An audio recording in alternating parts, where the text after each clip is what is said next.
We're so back. We so back. Put your hands in the air. It's real.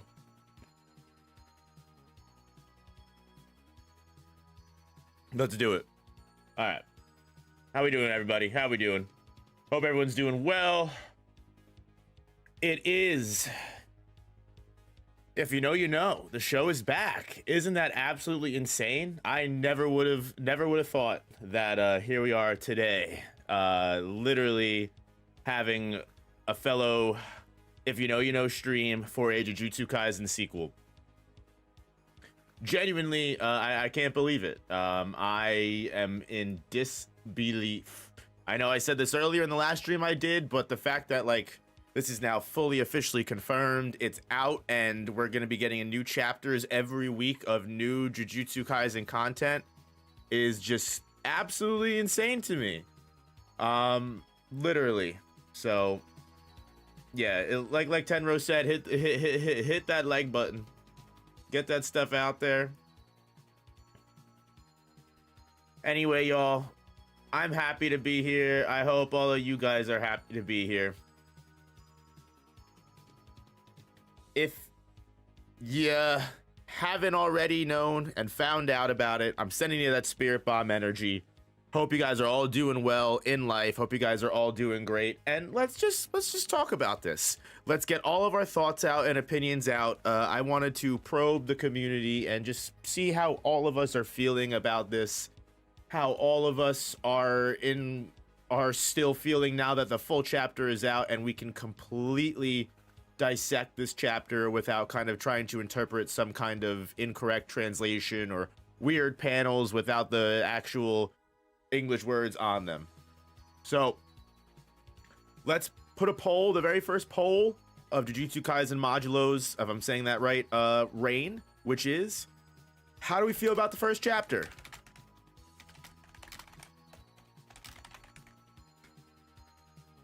I'm gonna give you a couple different options here.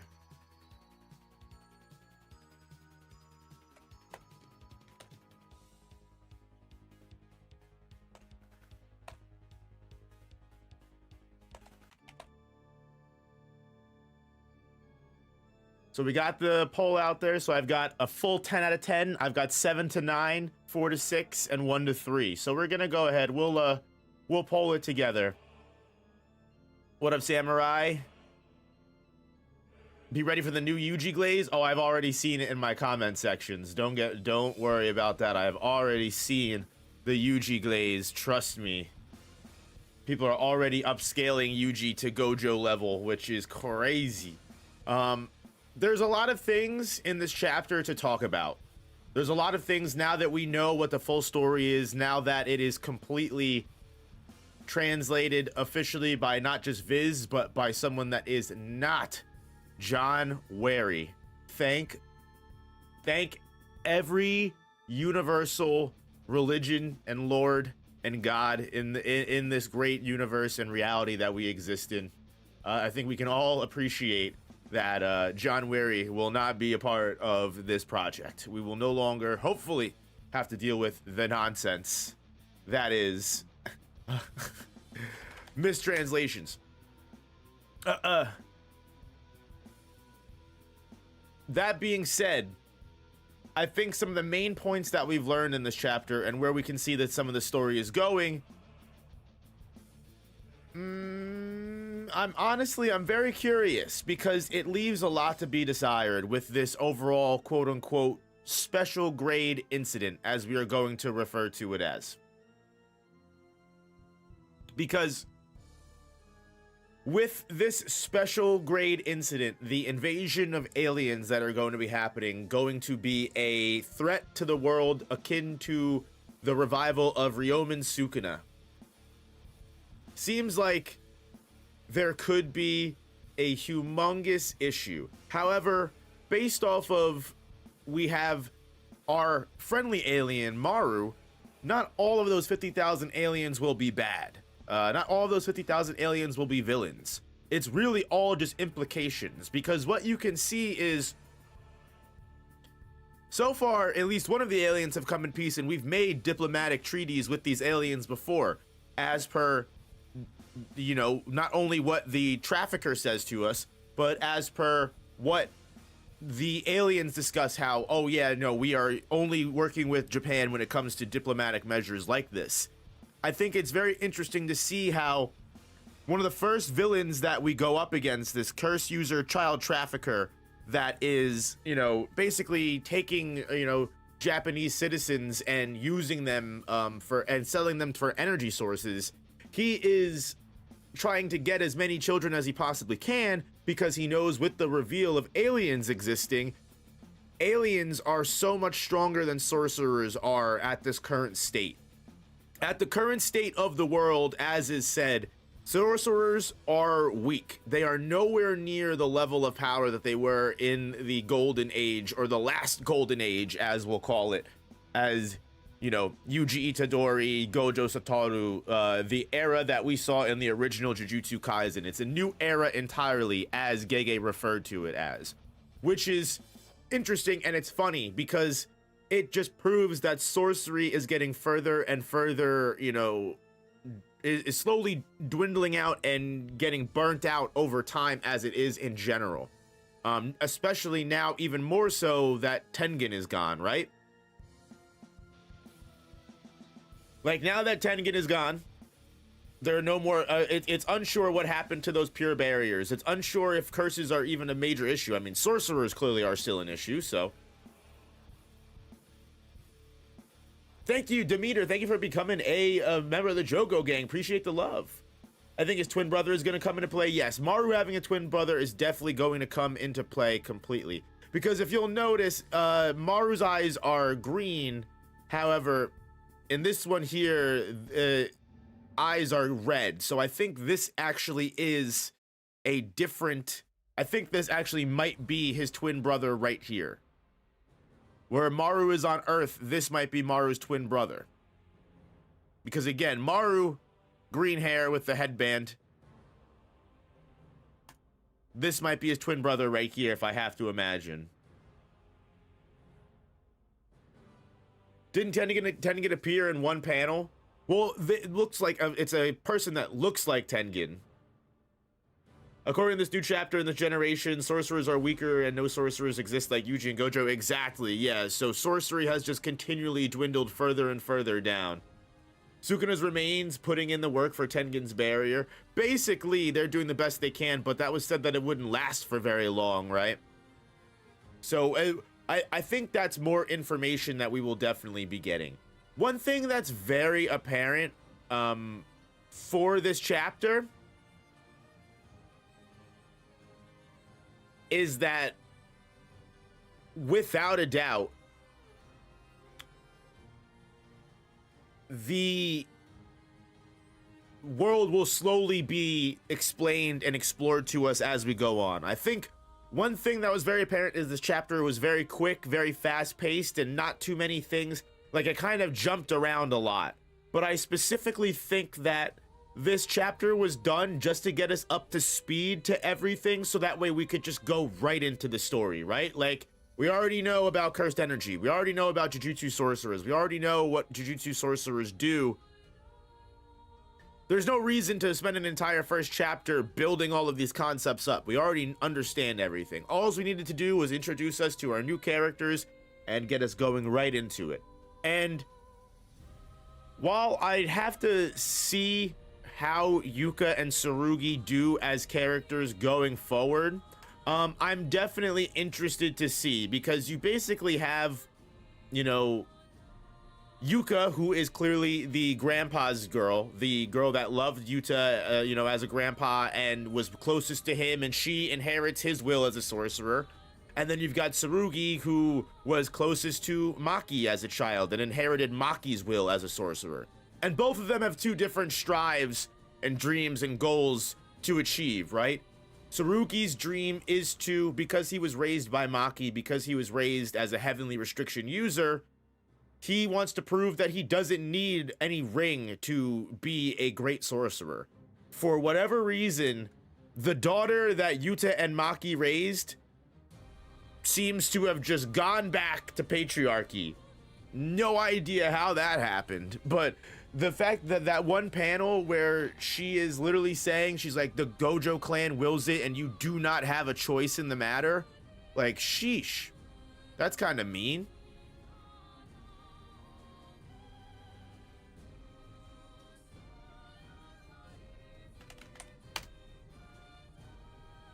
If Maki was alive, she'd Zenin clan her own daughter. That's what it is kind of funny. How like it is interesting how things like that happen and parents and children are very different from each other, right? Sometimes it can be very apparent that like your child, do as you might and do as much as you can, you know, to raise them in a way, they might come out completely opposite of what you intended. And this is exactly what seems to be the case almost. Because this is his mom here, right? Like, it is interesting that his mom's like, what you want is irrelevant. The clan's decision, you need this. Especially knowing that her mom is fucking Maki Zenin of all people. The girl that brought down an entire great clan without a curse technique, without cursed energy. Where's the dad? Good question. Maybe we'll get introduced to the mom and dad as more full fleshed out characters later. Like, again, I fully feel like this chapter was not rushed. I don't want to say rushed because people will can take that a different way. I feel like this chapter's pace was very quick and jumbled around a lot. Again, just to introduce us to the world, introduce us to the characters, and let's go right into the story next chapter, right? To find it odd, Maki of all people let that clan bullshit come back. So one thing that's important to remember, right? Someone said that the mom is the in-law. Good point. That's a good point. Yeah, this might not be Maki's daughter. This might be an in-law. We don't know who the dad is. Also, it's important to note at the same time, Maki died first and Yuto was left in charge of everything. And I think that's important to note for a reason, because we know Yuta and Maki's relationship, right? We see it even going on in like 269, 270 when they're all talking, right? We see Maki literally like yelling at, you know, Yuta for how he performed in the Shinjuku Showdown. And he was the one that did the most. He was the one that did the most. We know how Maki and Yuta's relationship was. So it fully makes sense to me that, like, sure, Maki was the most aggressive one, making sure everything went well. Maki died multiple years before Yuta did. Maki died multiple years before Yuta did. And then the moment that Yuta died, what happened? The moment that Yuta died, suddenly it's the Gojo clan's will. We're exerting the Gojo clan's will. Gojo clan doesn't want you to have this. This is an object of the Gojo clan. You're not irrelevant. So he did one of the most. I would say Yuta did one of the most. I mean, Yuta was responsible for most of the plans, right? But either way, the point is, like, Maki definitely would have been more in line. And as it was stated in one of the first pages, right, is that, like, Yuta was losing strength as he continued, as after Maki died. So Yuta was already old as it was. It might have been harder for him to control the clan. And there also might have been dissenters that were already building in the time period. You know, that's what I think is the main thing here, is that Yuta and Maki clearly had the clan get away from them, and they also died. So the Gojo clan now, without those, you know, figures ahead of them, are able to do whatever they want. He was slowly dying from a broken heart. Yeah, literally, he was dying. He had Padme's broken heart disease. You know, it's just, you slowly just wither away and die when the love of your life also goes. Which, honestly, you know, I joke, but that's a real thing. That shit actually fucking happens in life. Like, we make jokes, but that's a legit fucking thing. You know, sometimes that's the only reason you're keeping carrying on. You got no reason to carry on after that.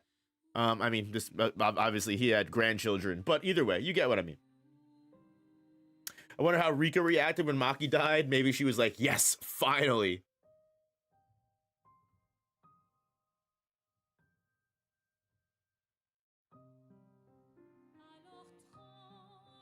But yeah, no. So I think the clan becoming as interesting as it did, the moment that they died is also intentional. And I feel like Tsurugi and Yuko, with this being a new era, this might be a chance for the world of sorcery to once again grow, because this is something that I find very apparent, and I think becomes very obvious, because this has happened twice now, right, where sorcerers have dwindled a lot since, you know, I know you're familiar with the culling game that occurred 68 years ago, which prompted the signing of the treaty. Satoru Gojo and Yuji Itadori put a stop to it, but do you know of anyone as extraordinary as them nowadays in Japan? When the world finds out how weak sorcerers have become, this new shady energy business will be over. The value of Japanese citizens will plummet, because aliens will become the new currency. Aliens will become the new investment. And no one's going to be able to handle aliens because they're all, again, going to be on the high levels of sorcery. But something that I look at here isn't just the fact of what everyone's going to take now is, oh, you know, Yuji was also brought up like Gojo was. Despite the fact that, like, you know what, you'll see so much criticism online of, like, this story isn't about Yuji's descendants, and, oh, you know, Gege hates Yuji so much and will do anything he can to get away from Yuji. I mean, that's pretty decent glaze for Yuji right there. I don't think that this is a way that we can say, oh, Yuji is now on the same level as Gojo, but I think it's just to say that Yuji made the same strides and made just as big of a deal in Jujutsu Society as Gojo did, right? I also think it's important to note that why are people like Gojo, people like Yuji, so strong?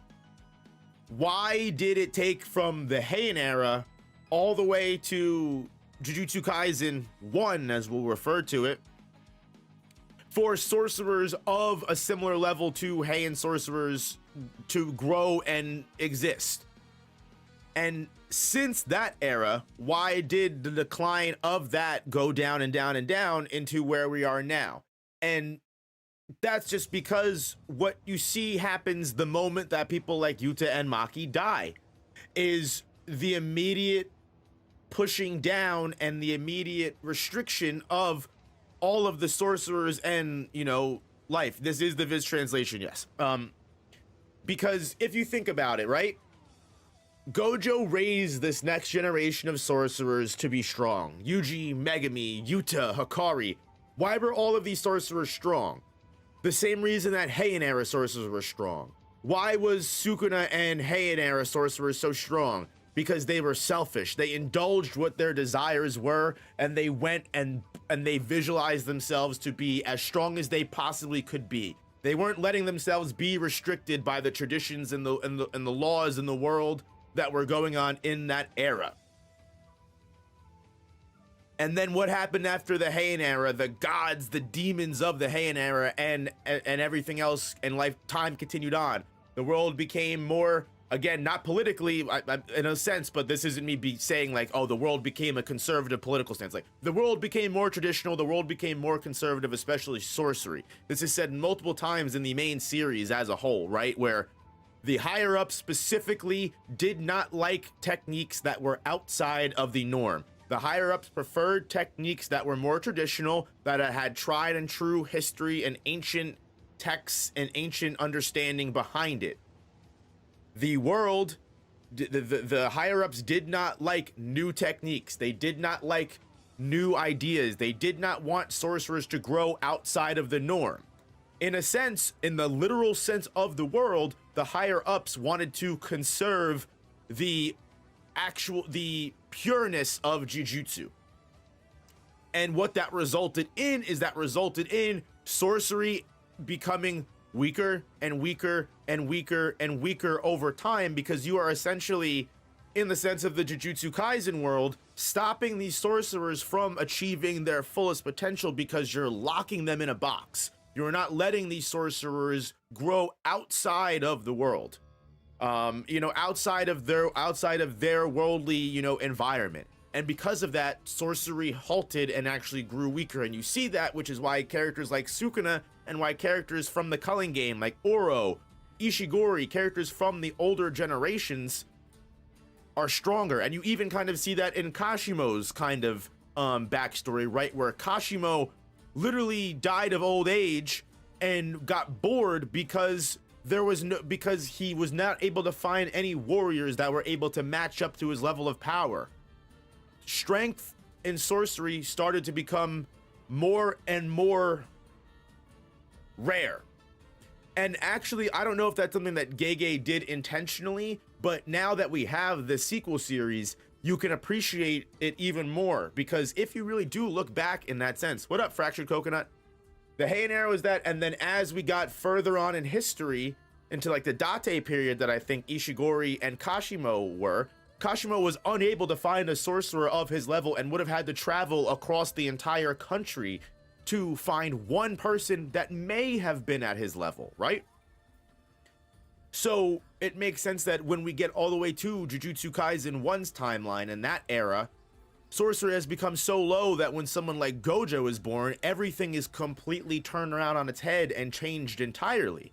And then Gojo is able to raise a generation of sorcerers that, while sure you can argue they weren't able to actually compete with the Heian era, they were able to rise above certainly the standards of what the higher ups had set the expectations of the world to be. Like, genuinely, they may not have been, you could argue they may not have been able to stop full-fledged Heian era Sukuna, who was obviously, you know, the peak of sorcery, but Yuta was able to fight Oro Takako, who was a leader of the Sun, Moon, and Stars squad. He was able to fight Ishigori Ryu, who was one of the strongest people of the Date period. He was able to, you know, stomp out Dhruv Lakdawala, who went back even further than that in sorcery and was like a serious problem way back in the day and was able to conquer entire archipelagos. Like, whatever you want to say, like, Gojo did raise a generation of sorcerers that were far outnumbering and overwhelming in when it came to sorcery techniques and power compared to previous generations. And then unfortunately, as time usually goes, like someone in chat said it, like, you know, things don't change in one generation, sadly. And unfortunately, sometimes there are a lot of people that have interests in keeping things conserved and keeping tradition going, not just, and they don't necessarily care about letting people grow and letting the next generation become the best, right? They just want to protect their own whatever they care about, you know what I mean? They want to protect their own interest and they want to maintain that power. Someone like Gojo showed what can happen when you have people that are willing to pass the torch on to the next generation, and in fact, they base their entire philosophy and character and ideology around raising that next generation to be better than you. Whereas you have, I'm assuming, again, I could be wrong, you have people like, you know, Tsurugi and Yuka's mom that do not want, you know, these characters to grow and don't want to see Tsurugi become the same level of power that Maki was, even though Tsurugi is Maki's granddaughter, was trained by Maki, and literally, of all people, someone that was in the Gojo clan should know how strong someone like Maki was able to be without any cursed energy. Yet still, they say, you need to have this. He needs this more, and I don't trust you because you don't have cursed energy, so you're weak and we need to give you this. You don't have a choice in the matter. It shows how, despite this next generation, you know, doing the best they can, they were not able to do the same thing for the next generation after them, which, again, we don't know exactly why that is. However, something that's also very important to note too, in regards to things that have been different in the world, Yuta, Yuji, Megami, whoever you, Kusakabe, Meimei, all of these sorcerers that were left to run Jujutsu Society, right? You have to remember as well, they now had to deal with an entirely new emerging world of, again, not to get into politics, real world politics, this is just the word I'm going to use, globalism. Literally, like, because not for nothing, now that the entire world understands cursed energy and knows about cursed energy, the things and decisions that Jujutsu higher ups now have to make now have to be not only advised by, but also considered by the entire world itself. Like, now it's not just Japan dealing with their own issues. Like, yeah, they have to deal with their own issues, but also other world interests have an interest in how strong sorcerers are, how much control Japan has over how their sorcerers, you know, flourish. Because if you think about it, you could also view sorcery as like some kind of weapon. I mean, if you look at the real world in the sense of nuclear weapons, how much of an interest does every single country and every single, you know, part of the world have that at least is able to ally together to make sure that nuclear weapons aren't went off? How much does every, you know, country have a say in making sure that no country has more of an advantage over the other? You know, like, there's so many things politically in the world of Jujutsu Kaisen that could have happened in the last 68 years that also could have stifled the effect on sorcerer growth. And that's the kind of stuff that I'm interested to get into. That is the kind of stuff that was not explored whatsoever in Jujutsu Kaisen's mainline series that I would absolutely love to see more information on. Because again, the very fact that this chapter opens up with a curse user that is trafficking literal children in like an energy, in an underground energy business, that makes sense. That makes sense that the Jujutsu Kaisen world would grow to do that, because cursed energy was especially what Kenjaku did and what Kenjaku meddled in every other country. It makes sense. So it's literally like how special grades were always compared to nukes. Yes, cursed energy is unique to, you know, Japanese sorcerers. Knowing by Miguel, there are outside foreign sorcerers that do exist, right? So again, if Japan is the only country in the world that has this level of power, it makes sense why the rest of the world would also want to have some say in policing it and what it does. So yeah, I'm very interested to see what route this goes down. And again, the fact that Gege is in the writer's seat and doesn't have to worry about art means he has full potential to fully explore this. And honestly, I think the chemistry between these two guys will grow as the story continues, right? I think that's very important to note as well. I think it's very important to note. How old would Yuji be? Yuji would be, if Yuji was like 16 in regular Jujutsu Kaisen, he would be 84 now. Yuji would be like 84. He'd be old as hell.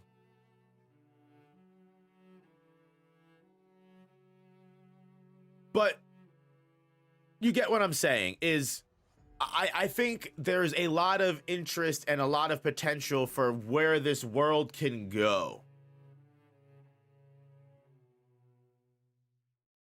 Like, trafficking kids for their small traces of cursed energy, no matter how small. Also, the cursed tool Hanoyagi, the sparks generated from the scabbard and guard are infused into the blade, and Tsurugi just uses new shadow style Bato sword drawing. The extra pages that we did get, because I didn't see this in anything that was shown online until I actually read this chapter. Not only is this really cool art, it also gives you an idea of how sorcery is going to extend in this world, right?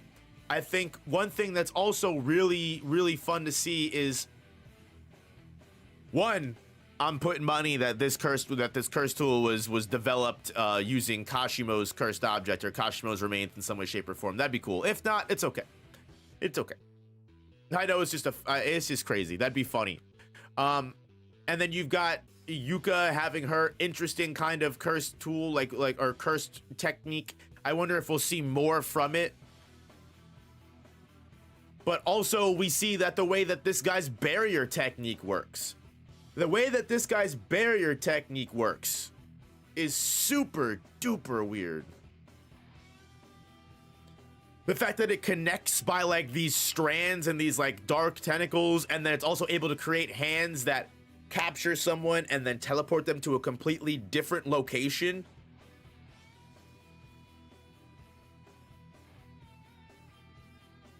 Does him being able to use new shadow style mean Maki was able to use it too later in life? Well, I think it really depends. I mean, Tsurugi may just have very low cursed energy. I don't know if he's specifically like Maki, where he's a heavenly restriction user.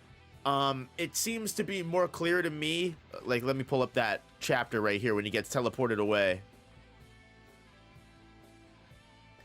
Barriers repelling anyone with too much cursed energy. Tsurugi is a sorcerer. My brother's special case. Oh no, he's a sorcerer who doesn't have cursed energy. No, that's right. He is fully restricted. So it is interesting. It is interesting. Yeah, I guess that would mean that Maki would be able to use Bato's sword drawing a new shadow style. Cause you know what? I was wondering if a minuscule of cursed energy would be necessary because you have like people like Miwa and Kusakabe, but no. Seems like anybody can use new shadow style. You don't need you don't need any fucking cursed energy whatsoever. It's a curse tool. Yeah, maybe they're making use of the curse tool's cursed energy and he just knows how to use the new shadow style and it only activates when he's using a curse tool with cursed energy. It's potentially possible. Honestly, this chapter is the kind of story arc we needed in JJK. I like it a lot so far, but the ETs are still throwing me off. The aliens can be are definitely a knee-jerk reaction for sure. I think we just need to see where the rest of the story goes before we make a full, complete designation on it. Because I think that the aliens being involved could be an interesting, it could be an interesting pathway. It could be an interesting pathway. As plenty of people have mentioned, Sukuna could have been a Samurian or whatever that the name of the aliens are. Tengen could have been a Samurian because again, we see a character that looks just like Tengen in the story. We see him right here. This looks like Tengen.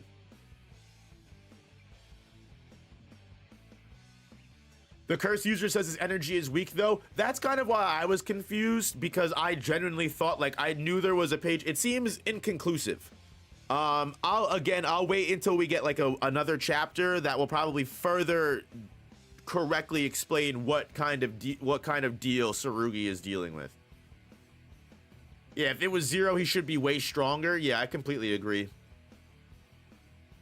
So I keep saying I keep seeing the comments of Tengen used to be normal. The truth is we don't really know that, right? Because as far as it's explained to us by the guy in Hidden Inventory from the Star Plasma cult, Tengen showed up one day in the Nara period and just started spreading Jujutsu sorcery. Yeah, 110%. As far as we know, Tengen has an original human form that's a woman. We've seen it. We've seen multiple panels of it. Gege has drawn it and confirmed it. However, as opposed to what is Tengen's original state, it's kind of tough to say, right? While it's very clear, it's very easy just to say, yeah, Tengen was a human, and then his sorcery and what he did ended up making him lose that humanity, and he has to keep reviving the humanity. But also at the same time, with the way the story is going, we could get more clarification as opposed to, oh shit, Tengen was actually an alien this entire time. So I think right now, anything can be up in the air. That's why while I don't want to make any definitive answers until we get more clarification.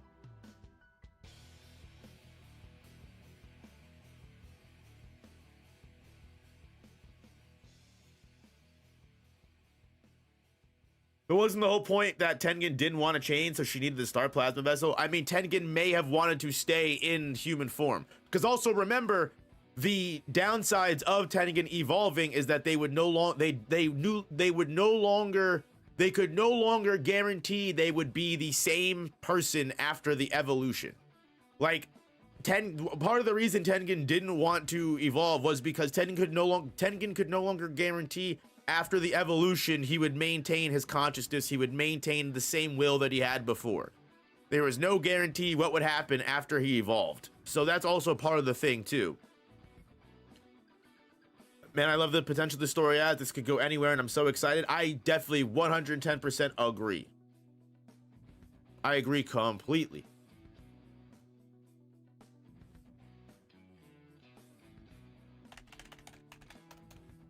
Very quickly before I forget, I don't want to, I do have to just take a second and do have to just give some love to our sponsor of today's stream, that is Gamersupps. Gamersupps.gg/no-op, guys. Make sure you guys click the link if you're looking for a great energy supplement. If you're looking for with something that doesn't have any sugar and it's gonna make you crash, then this is the drink for you. I love Gamersupps. It's such a great way. You put one scoop in the in the cup.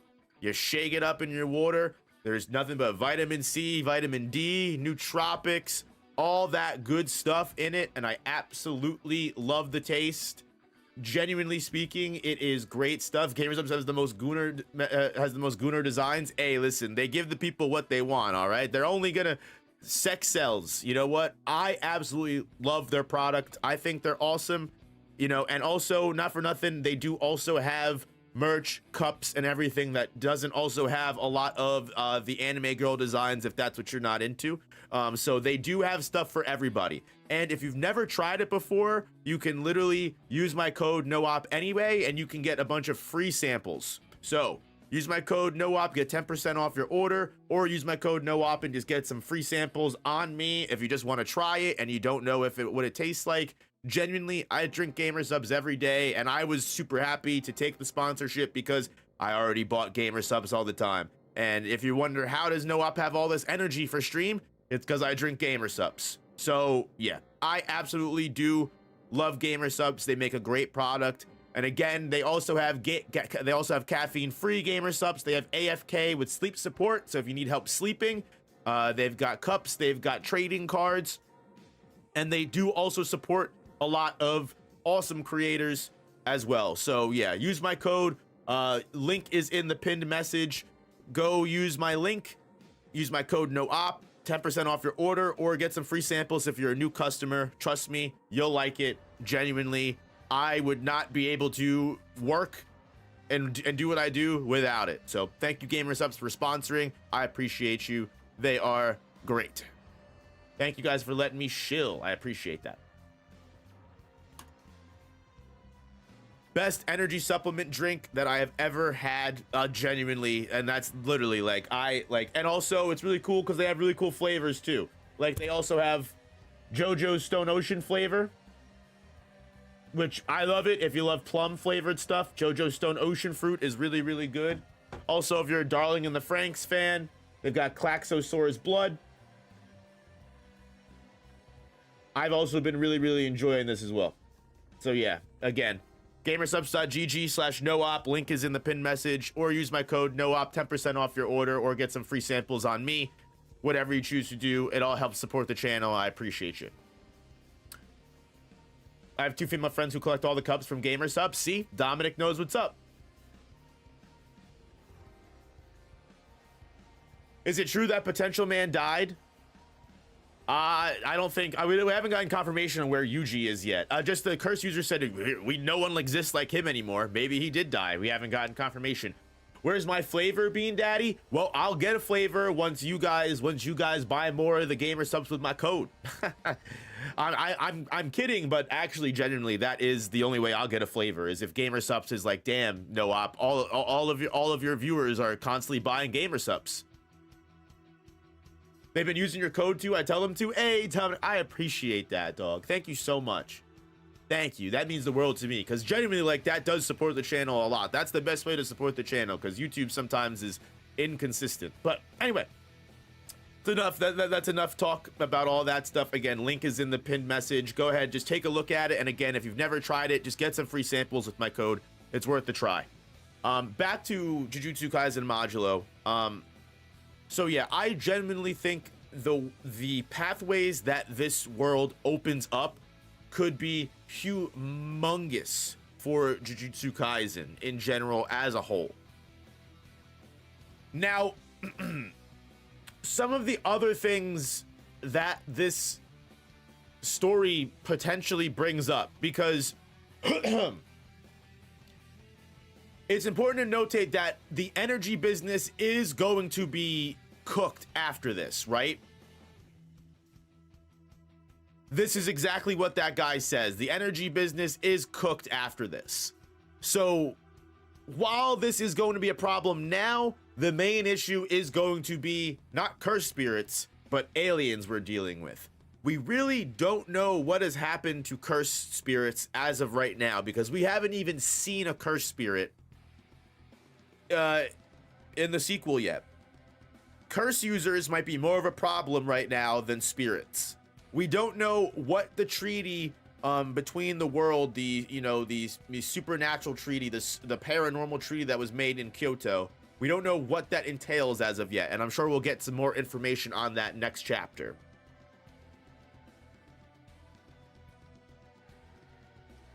The Suguna return? That would be crazy. Do I think Yuji's stronger than Yuta now? Absolutely not. I do think it's great that Yuji got some clout. I do think it's great that Yuji got some clout. I miss spirits. Things really went downhill from Shibuya. It did really seem like a lot of people loved the cursed spirit aspect of Jujutsu Kaisen a lot more than the sorcerer aspect, for sure.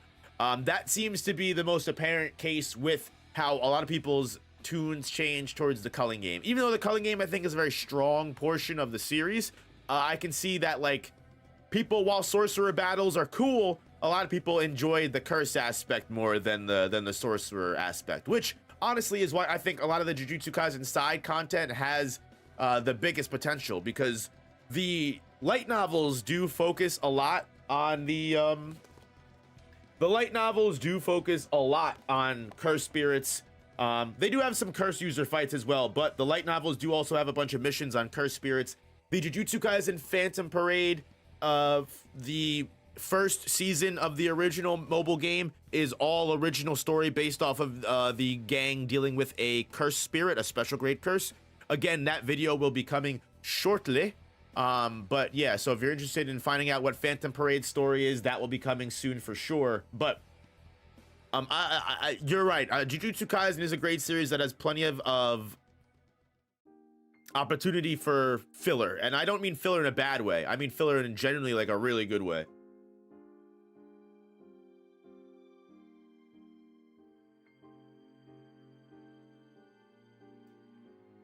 But for right now, we don't know if Yuji is dead or alive. Apparently there's gonna be a cursed prison arc coming. I saw that, Coconut. That looks crazy as hell.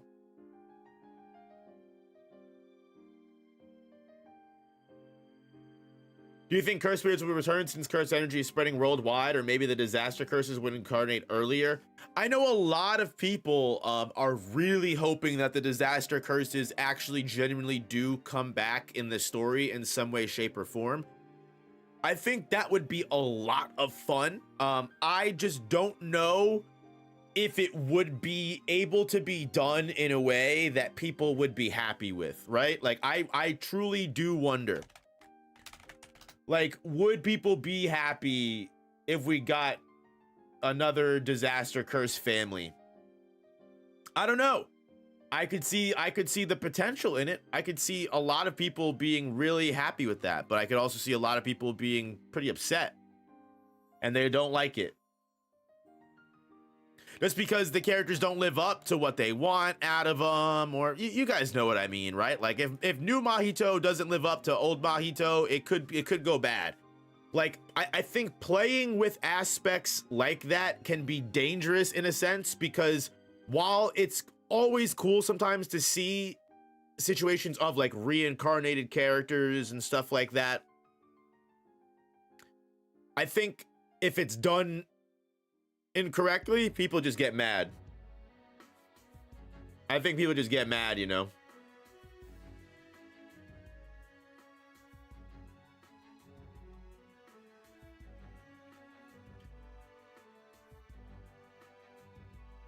They never killed the disaster curse of the sky. That's a good point. They never killed disaster curse Rayquaza. That's a good point, bro. Yo, honestly, you know what? Coconut, that's a crazy video idea. How many people would fuck with that? Can the Shinjuku Showdown squad take down Rayquaza? Bro, that's a video idea and a half, bro. The disaster curse of the sky, he's coming, bro. Listen, if a new Mahito comes back, I would love that more than anything, like quite literally anything at all, right? Because one thing that I said before the original Jujutsu Kaisen ended is the fact that I would have loved the ending of Jujutsu Kaisen to be like an old Yuji, like literally sitting down the moment a new Mahito appears. And he's like, hey, Mahito, and this poor newly born curse of humanity that doesn't even remember his old identity, just gonna turn around and be like, huh? And then Yuji just fucking pops him. I thought that would have been the best possible end for, like, you know what I mean? The JJK epilogue, and then it's just Finn, bro. Just spawn kills new Mahito. Yes, bro. Just like he said he would all those fucking years ago. He's like, I've been waiting, Mahito. And he's like, who? But I also thought it would be really cool, like another aspect of that, like in my Jujutsu Kaisen sequel video that I did a couple days ago, conveniently enough, right before the sequel was announced. That, like, how Yuji's whole idea of you are me, Sukuna, we can live together, like Mahito being in limbo. I do like that Mahito was brought up at the very end of Jujutsu Kaisen and took that last L when Sukuna was able to get eternal rest, and not even Mahito can get eternal rest because he's so fucking immature. I like the idea that Yuji has to lead Mahito to rest. Yuji has to connect with Mahito, and now Mahito's the new Sukuna inside of Yuji. I thought that would be funny. Mahito is a pain in the ass, bro. Do we think it'll be about 60 chapters? So it's gonna be about 3 volumes, so it might be about 30 to, you know, most manga, if you figure, you know, maybe it's gonna be around somewhere like 25 to 30 chapters, 25 to 35. Depends on how long the chapters are. You also have to remember that the first volume is going to have less chapters because the first and second chapters of series usually tend to be a little bit longer. Cause, like, you know, this chapter right here is 60 pages, so they can only fit so many pages in a volume. So the first volume is probably only going to be like 6 to 7, maybe 8 chapters. And then the rest can have like 10, 11, you know, 10 to 15, like they're saying. So it give or take, you know, 20, 30 to 40, probably, like, again, that's about the range we can expect. If that's what happens, because we also have to remember at the same time, if this series does do really, really well, you already know that Shueisha is going to be up this man's ass trying to get him to extend it. So while I think it's important to also consider that, like, the series may go a little bit longer than volume 3, I also want to make it very apparent that we could also not even get that far if people do not fuck with this. Now, do I think the likelihood of no one fucking with this to the point it gets axed like a Samurai 8 situation is going to actually happen? No. I really highly doubt that, especially because it's a Jujutsu Kaisen specific spin-off. I think people, and that's not to say that, like, you know, the quality of the manga is bad. This manga could be dope, but to be honest with you, and again, this isn't like me disparaging Boruto either. People are gonna read it just because it's Jujutsu Kaisen. You know, let's be completely honest with you. People would read this even if it was garbage, trash, you know, dog water, you know, poop on the side of the road shit, you know. Like, I think Boruto isn't that. I think Boruto does have decent qualities. Like, as someone that has read Boruto, it's not my favorite manga, but I think there's good moments in it that you can, like, highlight and look to, and, you know, it can keep you going. But a main reason a lot of people read that story, just to be honest, is because it's a continuation of a story that people already loved. And I think that's exactly what Modulo will have going for it. I highly doubt if Modulo will get axed. Imagine Hikari just keeps delaying death with Domain. That's how Hikari lives forever, dog. He just fucking every 4 minutes? What kind of existence is that? Trash. Yeah, 0% axe chance. Yeah, I also agree. Toad, you said, which way is west? I said, west. What up, Tiberius? But this series, while we should expect at least 3 volumes, it could go a little longer. It also depends on how Gege is feeling. You know, sometimes you just, sometimes as a writer myself, sometimes you just be cooking, you know? Sometimes you're just cooking, you're like, you know what? We're gonna go down a whole nother 10 chapter alleyway, guys. Hold on, I just added a whole nother volume because I thought this was cool. Especially knowing the way that Gege writes his manga, you can't tell me that won't happen at least once. You can't tell me that won't happen at least once. Gege's characters be getting away from him, dog. Gege's characters be getting away from him, without a doubt.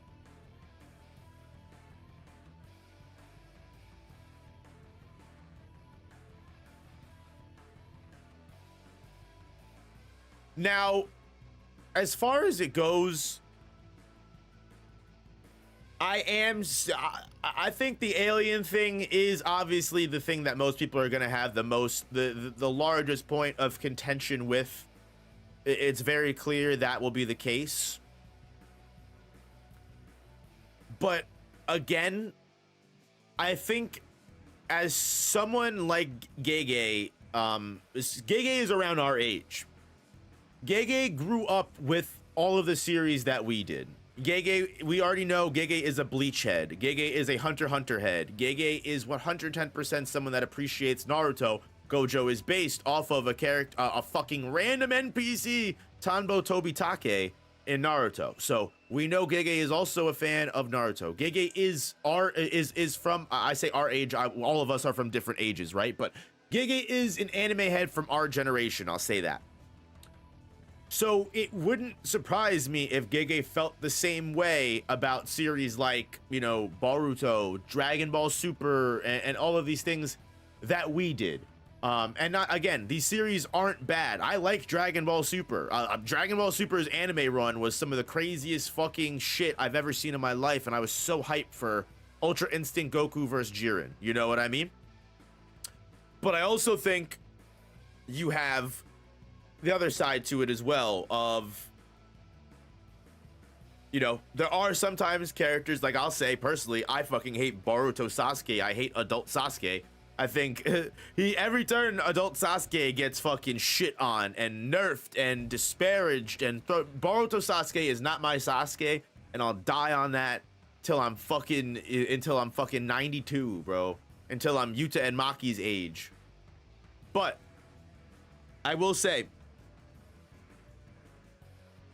I think with him seeing that, him adding aliens, he wouldn't have added aliens if he didn't think it was going to be a interesting narrative to go down. I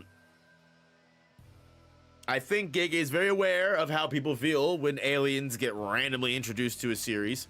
He literally existed in a time period where he watched Naruto finish. 85 Toucan, thank you for the $2 dono. What have you written up? I mean, I've written like mostly like a lot of the Jujutsu Kaisen, like the Jujutsu Kaisen fan fiction stuff that I put in the videos. I have like a whole entire, like I haven't written a full book, but like I feel I have some kind of idea of what a writer, you know, goes through, especially when you're writing stories. When I'm writing those Jujutsu Kaisen in Shibuya, Jujutsu Kaisen in Hunter x Hunter videos, or the Demon Slayer in Shibuya videos, I let the characters do the video for me. I'm not, who am I to take Tanjiro and say this is how he's gonna act here, here, and here? I take my understanding of Tanjiro as a whole, right? Like, I'm not saying my interpretation of Tanjiro is perfect either, but I take my understanding of Tanjiro and I put Tanjiro in that situation and I say, what would he do in this situation? Not what do I want Tanjiro to do? Like, what would my idea of Tanjiro's character, how would he react to these things getting thrown his way? And that's kind of how Gege writes, right? Like, and that's kind of what I mean. that is pretty much how Gege writes as a whole. He lets the characters that he has created in his head, you know, do the work for him. Gege creates the plot, and then the characters do the rest of the work. So that's kind of, and I understand that process, but behind what he does. And what I also mean by that, as well as, and going back into what I was saying of him being a part of our generation and him seeing the reaction to something like Kaguya or aliens getting brought up randomly out of nowhere in series like Naruto. But like, I think for Gege to repeat that and be well aware of what reactions he's going to get, I think he would have fully thought about this and is like subverting expectations, if that makes sense. Right? Like, I trust him. Long story short, you know, once you do what I want them to do, some mischaracterization can happen. Exactly. Right? Like, then you're putting characters, then you're making characters do stuff that they wouldn't normally do.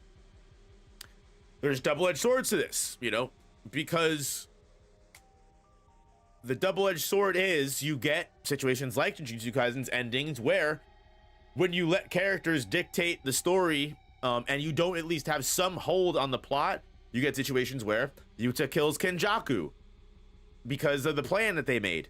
Does that make sense character-wise? Yes, everything that happened in Jujutsu Kaisen, I think, makes sense character-wise. I don't think any character is mischaracterized. The issue is, when the characters run the story more than the plot does, you have issues where Kenjaku is now dead, and now, oh my god, all of the Heian era lore, all of the Yuji parent history, and all of that, all of those answers that for the questions we have are gone. And Gege doesn't have any other connection to bring us back to those plot points unless we get a whole entire flashback that realistically would cut away from the point of what the story is currently going on right now, or just do a whole entire side story or side arc. And at that point, you've written yourself into a corner. And then at that point, Gege has to weigh his options. Do I fuck up the pace of my current ongoing manga to go back and tell things that should have been explained by this character that is now dead? Or do we just live the same experience that the characters themselves would, and just they cut themselves off from all of that information? Because if you really think about it, that shit is also real in actual life. If you're working for the FBI, CIA, and you're on a covert operation to get information, and your one source of information on what you're trying to look for is dead because you killed him, at the end of the day, realistically, you are cut off from that dialogue tree, sir. That's not RPG video game miscalc shenanigans. That's just real life, you know? All of that information, all of the source of that information was lost with the dude that had all of that information. Again, do I think, obviously, in stories, are there ways to give us that information again? Yes. I'm not saying it's impossible and you've just written yourself into a corner and now we're fucked, but again, as a writer, you have to now make that decision. What's more important to you? Does it make more sense to just keep the story going and move on, and maybe I can bring this back to us in some sort of extra content later?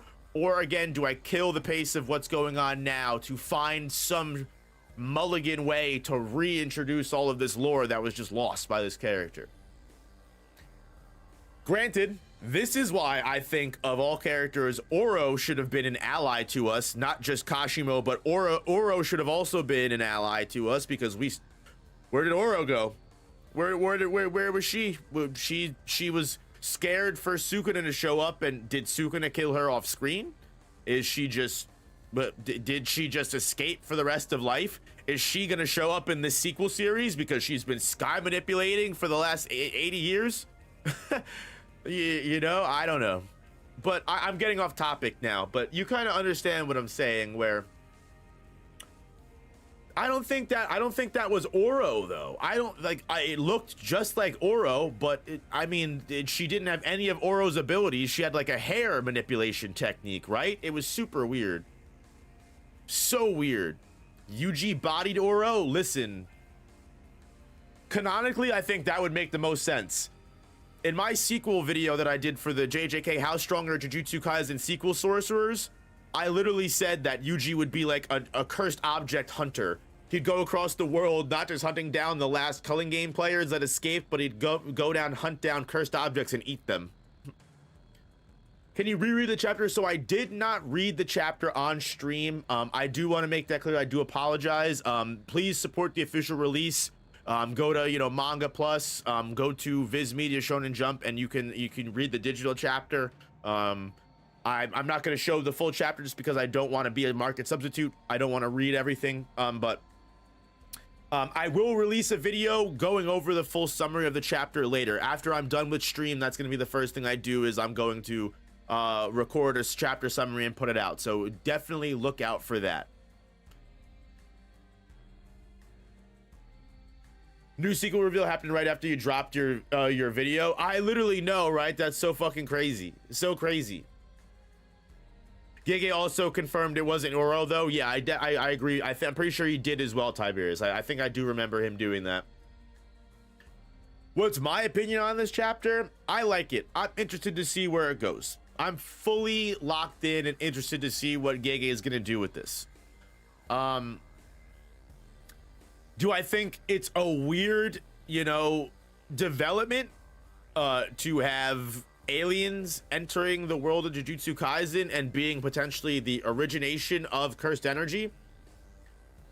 Possibly, but I think a lot of people are also jumping the gun as well, right? Like, I think it's very clear to also explain, so far we have not gotten confirmation that aliens are where cursed energy has come from.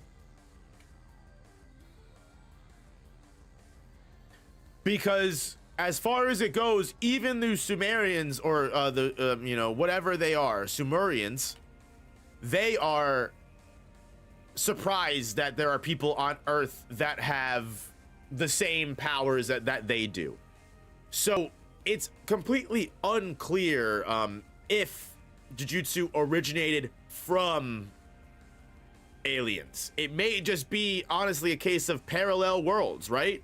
Like, there may just be a case of similar evolutions occurred in these two species.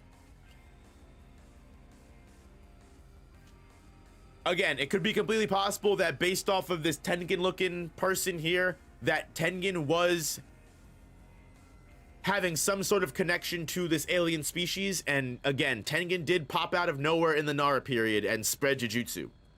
However, because we know so little about where Tengen's origins, we don't know. We don't know. I also think it's important to notate as well that even if we do get an explanation on Jujutsu sorcery in this manga, that doesn't necessarily directly concrete say that the main series Jujutsu comes from aliens, right? Like, I think Gege's author comment is also important to register, that he does consider this separate entirely from the main timeline. So any concrete answers we get about the world in this era don't necessarily apply to the main series. I want to make that very clear. Like, I could be wrong on that, but I think just the way that I interpret Gege's mention is that whatever happens in this series doesn't necessarily define the world of the main series.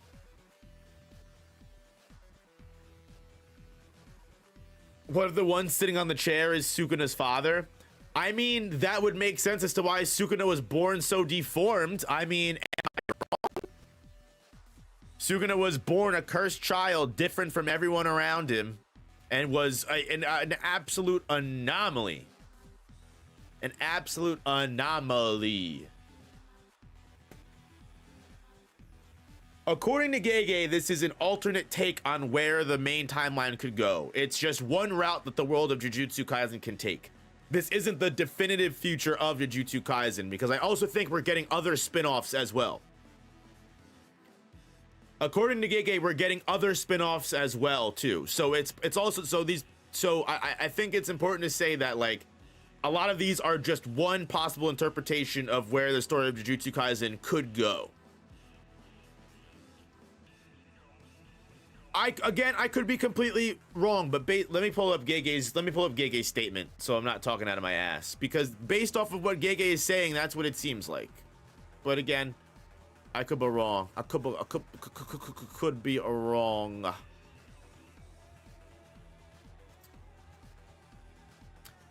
While serializing Jujutsu Kaisen, I received several offers for spin-offs written by others. Manga is a medium where things can easily get out of my control. I was afraid of the title spreading in ways I couldn't manage. But when this particular offer came, I came and thought about how it might expand the main story, delve deeper into its setting, or even shift eras entirely. And I realized that if we're set in a parallel line, it could open the door to many different projects. I mean, like, you even have Gege himself saying this, right? So Katsu's translation? Where's So Katsu?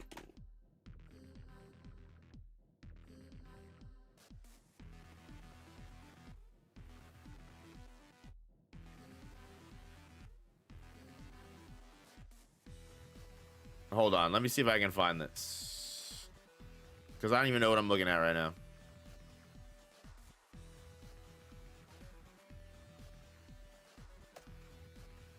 Gege author comment on Modulo. Let's see.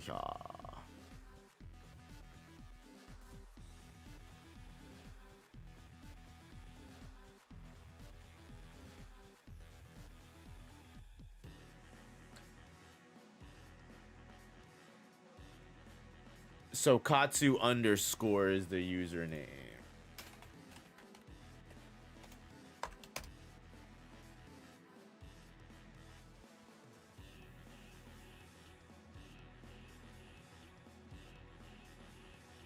All right, let's see here.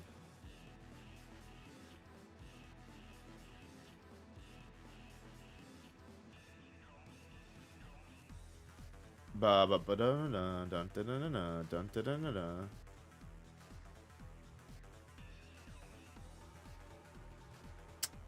I'm trying to find the author comment. Oh, English translation of Gege's author comment. Okay, here we go. Perfect. I found it. We found it. This is Akutami, long time no see. In the midst of Jujutsu Kaisen serialization, I was approached with the idea of a Jujutsu spin-off to be written by an author other than myself, but I could not accept it at the time because I feared the name of my work would be spread in a way I couldn't control. The offer gave me the opportunity to think about a lot of different ideas, like expanding on a part of the main story, refining some specific background setup, changing the time period, or even making a parallel story. And thus, Mojuro, which was actually the most crazy idea during its concept stage, came to fruition after going through serialization meetings. It's a very short, intensely compact serialization. It'll be about 6 months worth of work. Blah, blah, blah, blah. I hope everyone can enjoy Modulo as a new sort of introduction to Jujutsu Kaisen. Yeah, or even making a parallel story, and thus Mojuro, again, could be completely, I think it's completely up to interpretation right now. I don't know.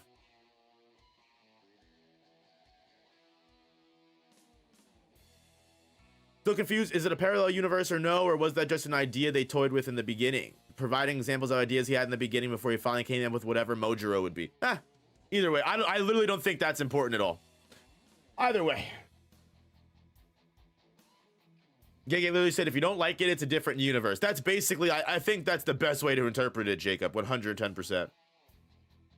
I think we will get a direct sequel to the OG JJK because this manga's titled JJK 3. So I think also it's important to note that the Jujutsu Kaisen 3, it was a mistranslation by Miyamura. It's not Jujutsu Kaisen 3. It's just Jujutsu Kaisen Modulo. I believe that was a mistranslation. I don't think Jujutsu Kaisen 3 was the actual name of the actual name of the manga. Next chapter drops on Sunday, so they're gonna drop every Sunday. They're gonna drop weekly, I'm pretty sure, literally like any other weekly shonen.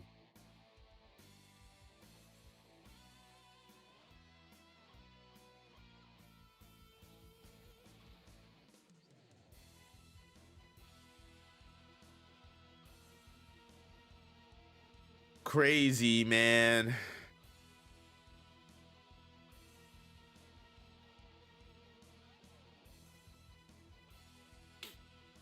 If it's weekly, that's 24 chapters in 6 months. Yeah, exactly. It's probably not even gonna, it's really not even gonna be around that long, to be honest with you.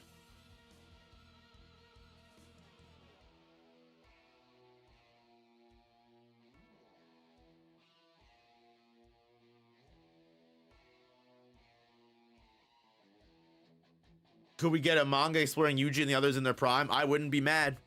We'll have to see what the spin-off novels entail, because the spin-off novels might actually be seeing our main cast characters going on missions or dealing with problems past the mainline series.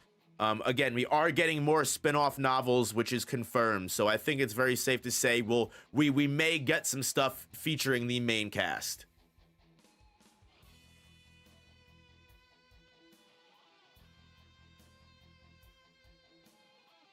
Remember when Brother said Sukuna still had the 10 shadow that popped in his... Oh yeah, I literally remember that. The misinformation of Sukuna's using Chimera Shadow Garden.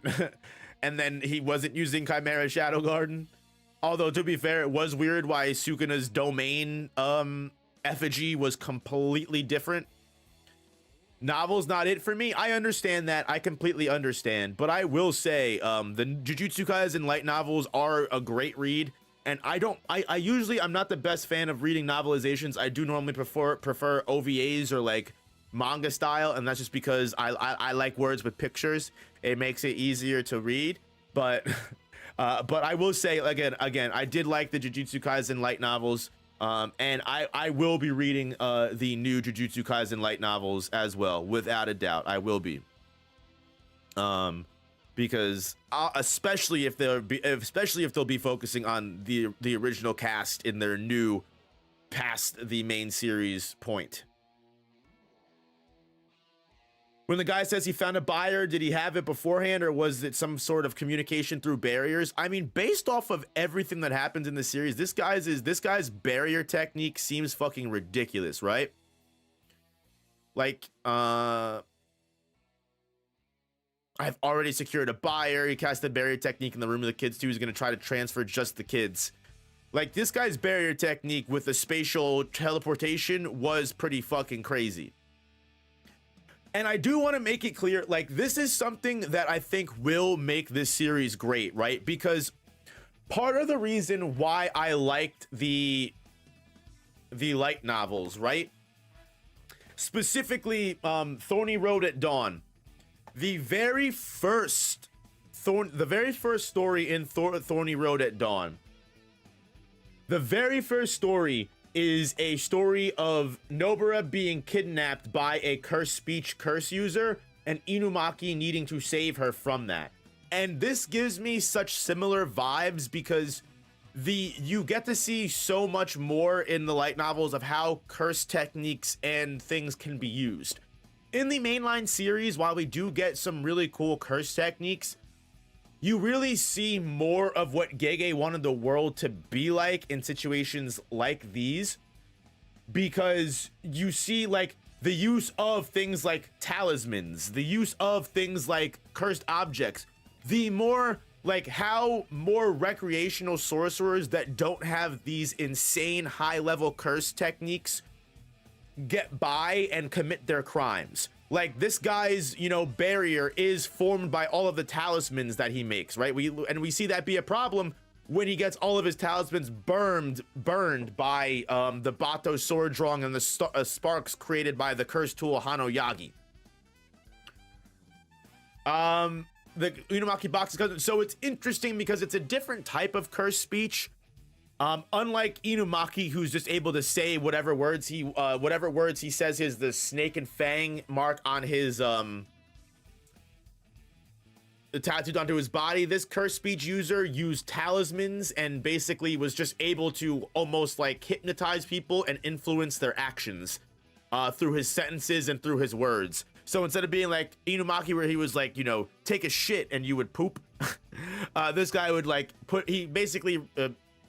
Nobara in a chair, and like she was basically like tied into the chair, and he basically had to have her put in a room full of her speech talismans, and he basically had to like spend like hours hypnotizing her.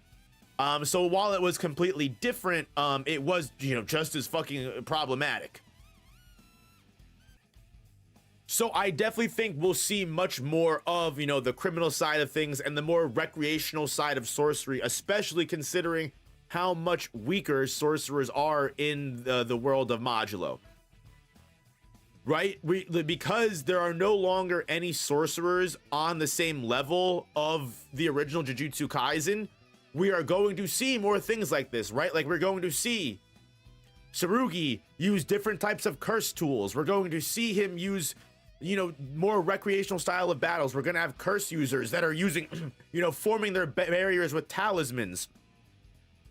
Doing things as like weird and underhanded as like, you know, making, you know, a specific, you know, pathway that after you go down a certain path, you get spatially teleported to a different area entirely. Like all of these weirder, you know, more paranormal, more occult shenanigans, as opposed to just sorcerer, you know, battling, which is why I think it's also important to note in Gege's author comment, you'll notice here, right? Let me pull that back up. Let me pull that back up because I think that's very important to notate here, right? I hope everyone can enjoy Modulo as a new sort of introduction to Jujutsu, and then in brackets, Kaisen. Remember, Jujutsu Kaisen, sorcerer fight. Gege didn't say, I hope this is a great introduction to Jujutsu Kaisen. Technically he did, but the emphasis is on Jujutsu. And again, going back to, he can expand on main story, refine some specific background setup. You know, like he can go on about a lot of the ideas that he did not have and wasn't able to show or highlight in the original series. So I think that's what makes this so exciting. I think that's the best part of it. Can they do domains? Aren't they weak now? I don't think so. I think the kids are going to be as bare bones basic sorcery as you can possibly get. I think even Yuka, whether she has an insane kind of, you know, version of copy or whether she literally just has, you know, the tiger claws, I think, you know, it will be, I think it'll be a lot more bare bones Jujutsu, which I'm excited to see. I'm excited to see more bare bones Jujutsu. And I think, honestly, funnily enough, I think this might be one of the best ways to kind of return to form and return to what a lot of people really, really, really loved about the original Jujutsu Kaisen. Sure, it's quote unquote aliens instead of curse spirits, but in this side of things, Gege can go back to what everybody really, really loved about the original JJK. More grounded sorcerers getting into paranormal, supernatural, and terrible situations with beings that are basically almost as if imagine we, instead of going right to the exchange event from Mahito, from Finger Bearer Curse, all of that beginning stuff, imagine that's what we focused on in Jujutsu Kaisen for like 50 chapters. And that's what this essentially says to me.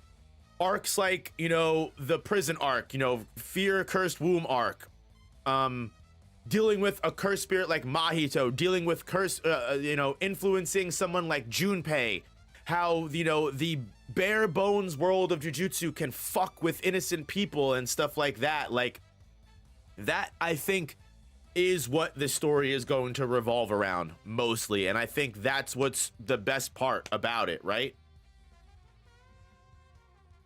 Hey, thanks for being a member for 15 months, Mario Buster's. Been happy to have you in the community. And I know Mario just answered Bean Daddy, but yeah, there is a Discord. It is members only, just to vet people. However, you can become a regular member for $1 and you instantly get the link to the Discord. And that's not because I'm money hungry. That's just because we vet people and we don't want people coming in as some people do in Discord groups and just post gore and fucked up shit just because they get access to the link and they want to be assholes. So, you know, I feel like that's the easiest way to vet people. So if that's something you'd be interested in, again, we have chats for all weekly, you know, manga, everything like that. It's a fun community. I think, again, it's only $1. You instantly get a link. And then if you don't maintain your membership, you don't lose access to the Discord. I don't police that like other people where you get kicked from the Discord group if you're not a member anymore. It's just a one-time vet. Hey, and thank you for the gifted member, Tiberius. Oh, We gambling? We playing gotcha membership again? Here, I tell you what. Here, I tell you what.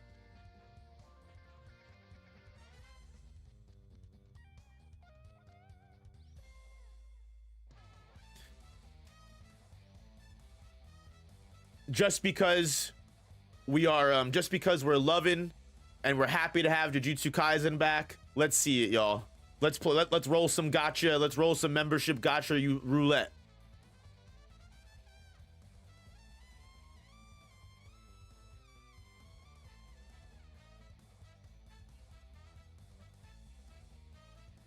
Ah, we didn't hit it. I didn't get you, Bean Daddy. I'm sorry. I apologize. I tried. Did I miss the Kagurabachi Sakamoto Days read? So we didn't do a Kagurabachi Sakamoto Days read, sadly, this weekend. I did, however, do the Sakamoto Days chapter review. I'm not sure if it's uploaded yet on the second channel, but if you guys are familiar with the second channel, if you're not, go subscribe to it. Because not only do I post in my Gege Akutami, Chainsaw Man, Sakamoto Days, Dandadan, and Kagurabachi reviews here, I will be posting all of my Modulo chapter reviews here as well for the foreseeable future. Thank you for the gifted member, Mario. I appreciate that.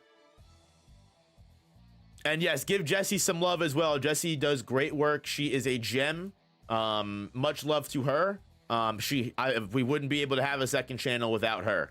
That being said, I'm going to release a chapter summary for Modulo Chapter 1 on this channel.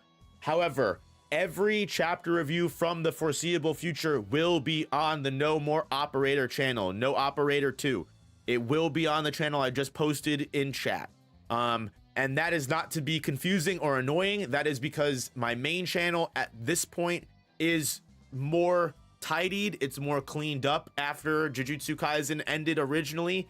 I don't want to pollute my main channel with a bunch of, Jujutsu Kaisen chapter reviews and everything like that.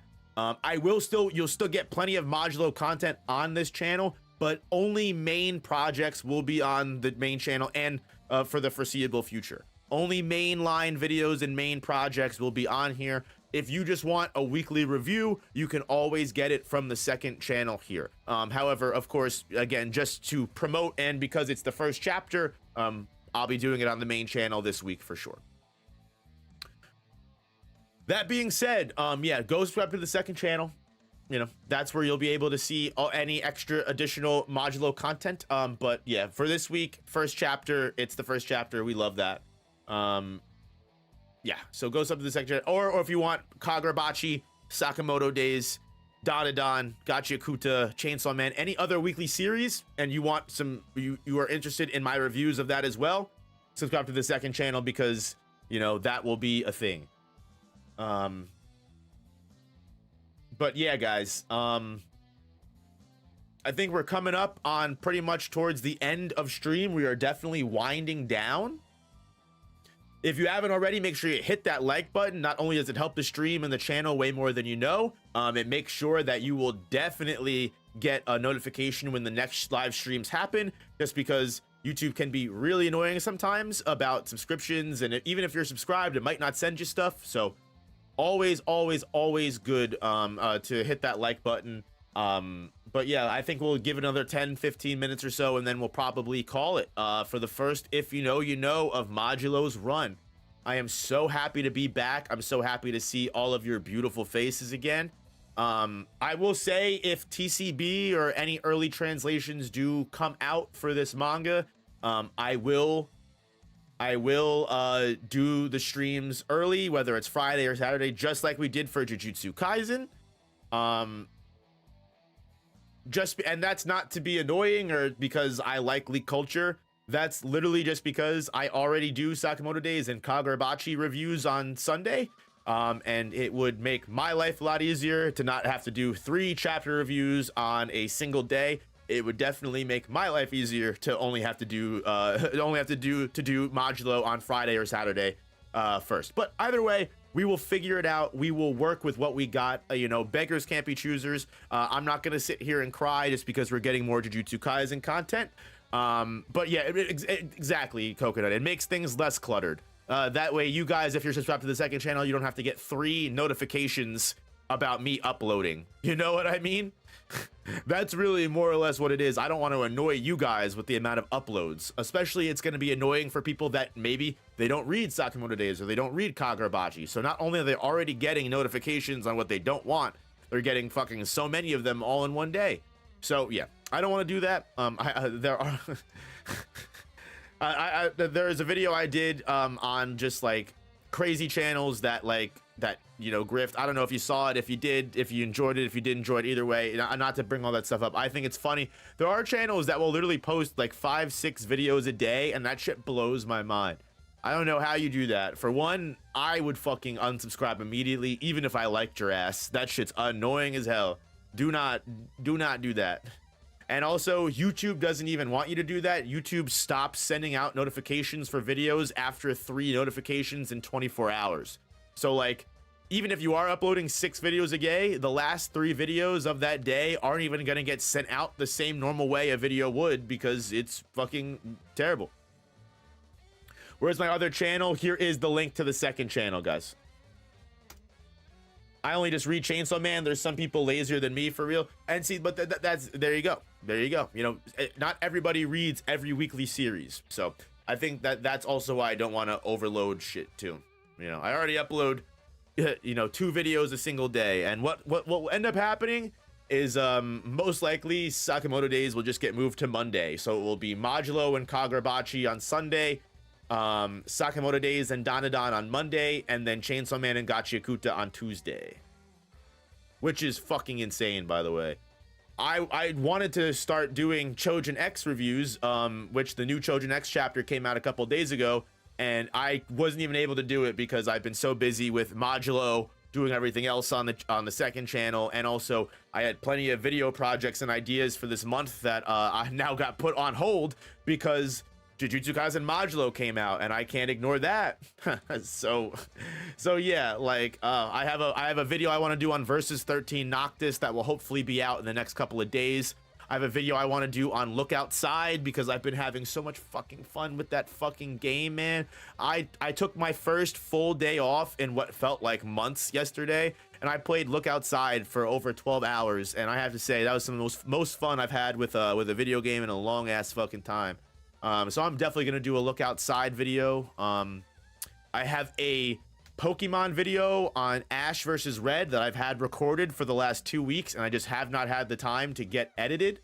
So yeah, I'm doing my best here, guys. I'm trying, but just know that there will definitely be other content coming out alongside the Modulo stuff. I am doing my best. So yeah, whether you guys, you know, are just here for the JJK stuff, or you guys are interested in everything else to come, just know that I've got plenty of fun stuff coming for sure. So I hope you guys are fucking ready. Am I tapped into Itchy the Witch? I want to be tapped in for Itchy the Witch. Look outside for 12 hours. Go outside. Listen. Let me enjoy my motherfucking off time, damn it. Thank you for the 5 gifted members, Loud. Appreciate it. I love seeing you. I'm happy to see you in chat. Let me appreciate my off time, damn it. I walk my dogs 4 times a day. I do touch grass, motherfucker.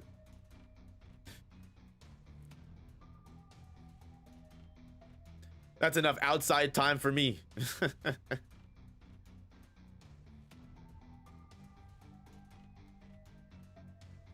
Which, speaking of which, I have to walk my dogs. So it is about that time.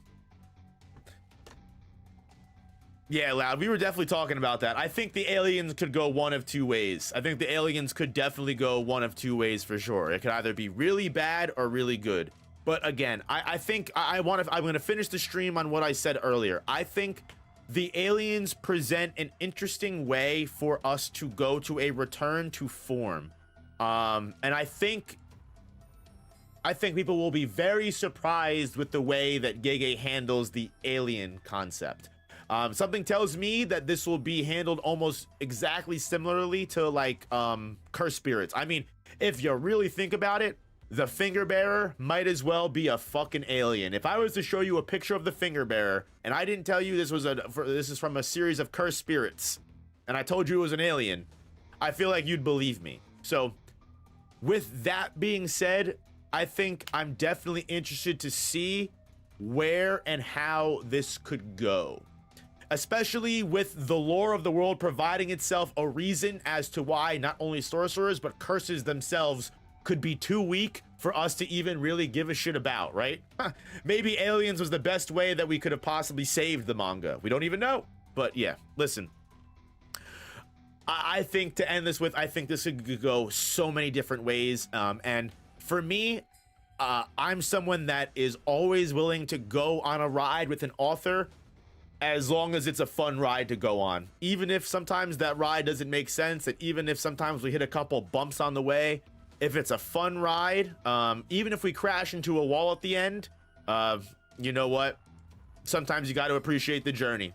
I'm hyped to see how Gege handles it, indeed. Hyped to see how Gege handles it, indeed, Loud. I love to see you, Loud. Always happy to see you. But yeah, I'm happy to see all of you guys. I'm happy to be back. You know, again, we'll be streaming, if you know, Jujutsu Kaisen streams every week. You can definitely count on it. If we get spoilers on Wednesdays, Thursdays, I'll be able to do those streams for sure again. So those will always be fun. I'm excited to get back into it, guys. Happy to be here with y'all. If you haven't already, make sure you hit that like button. Also, hit the hype button. The hype button is super duper important. Please, please, please hit the hype button, whether it's on this video or any other video of mine you watch. Don't forget that hype button exists. It's important. Hit that hype button.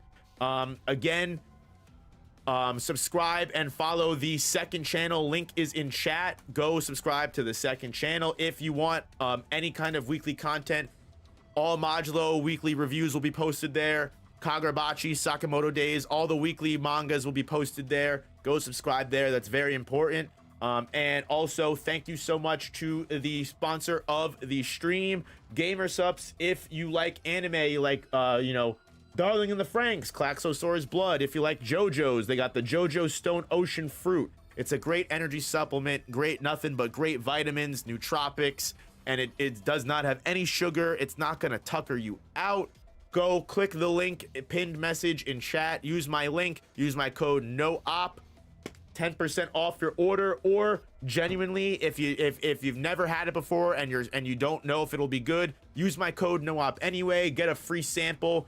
Get it sent to you for free. Try the product. It's great and I love it. And thank you, Gamersupps, for sponsoring. Thank you to everyone who tuned in. Thank you to all the Jujutsu Kaisen fans. It feels great to be back. And again, look out for that chapter summary video that will be out later today, guys. I love you. I appreciate you. I'm so happy to be back, and I'm sending you all that spirit bomb energy in the world. And yeah, I'll catch you guys in the next one. Peace, peace, peace.